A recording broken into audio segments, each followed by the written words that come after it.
have more angelic material. The role Michael and Gabriel go back to earlier tradition, and Gabriel is mentioned in the Bible, in the book of Daniel. Michael, I believe, is also mentioned a couple times in the Bible. And then in rabbinic literature, you have 4 archangels: Michael, Gabriel, Raphael, and Uriel. But Michael and Gabriel are the 2 major archangels in rabbinic tradition. So I think we talked about prophets and their ability to interpret dreams, right? So I wanted to tie that in. And but we also know that our tradition says that there's no more prophecy. So does that mean that people can't interpret dreams now anymore? How does prophets and their interpretation of dreams fit into this whole? It's not so much that prophets interpret dreams. I mean, that you do find it in the book of Daniel. There are dreams, and then Gabriel helps to interpret the dream. What the Zohar is saying. Well, let's start with that line, that amazing line in the Talmud. A dream is 1/60th of prophecy. So you might say, we don't have prophecy anymore. We have little hints of prophecy. One of the ways you get a hint of prophecy is in a dream. So a dream is a fraction of prophecy.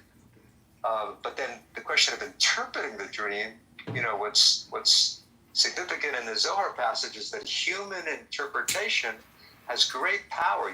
You're not so much waiting for God to interpret the dream. You're trying to find out what the dream means. So you have to be careful who you tell your dream to. Okay, so people who use psychoanalysis, be careful who you pick to be your analyst. It has to be someone who's on your side. Now, that could raise. Certainly, people could object to that and argue that out of the room very quickly. But the Zohar is comparing dream to prophecy, but not equating them. As your question of prophecy has ceased, that is a good rabbinic notion.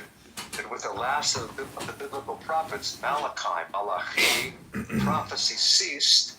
Not everyone accepted that. In the Middle Ages, you have debates. It's called the Holy Spirit, Ruach HaKodesh. Could Ruach HaKodesh still manifest maybe a slightly lower rung than prophecy, but still being inspiration?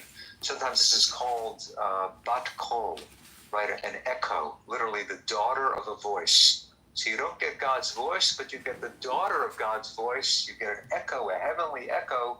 Okay, I'm just going to quickly read from the Zohar. Here we go. This is the notes section. Korban and Olah drawing near and ascending. Korban and offering a sacrifice. The root kurv means to draw near. Why Korban, the final Hebrew letter Nun, seems superfluous.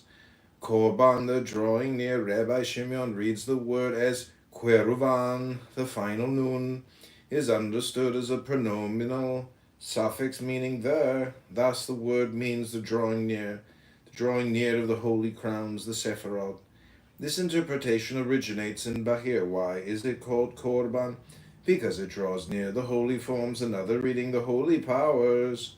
The Kabbalists of the 13th century relied on the Bahir and elaborated this particular teaching as Rabbi Shimon indicates. This is well known to the comrades. The Korban is a sacrament, unifying all the aspects of divinity and symbolizing the ascent of the human soul on the ladder of the Sephirot. Somehow that's seen as a kind of inspiration, a kind of Holy Spirit that could make up for the lack of prophecy. Alex has been waiting patiently, so I'm going to unmute him to ask his question. Please. Thank you. Hello, Daniel. So my question, if you could say a few words about Sephirot hierarchy, how one should understand it? Is it like the higher rungs or the higher Sephirot more kind of challenging to comprehend, goes from top to down, and specifically the Tiferet is below Gevurah and Hesed, and what does it mean? I'm sorry, what was the last thing specifically? What about Gevurah? Tiferet is below Gevurah and Hesed. How to understand such? Okay. Let's take a look again at the diagram. So, this diagram is very helpful, but it's also problematical because it knows that Shekhinah is down here, and we go up level by level.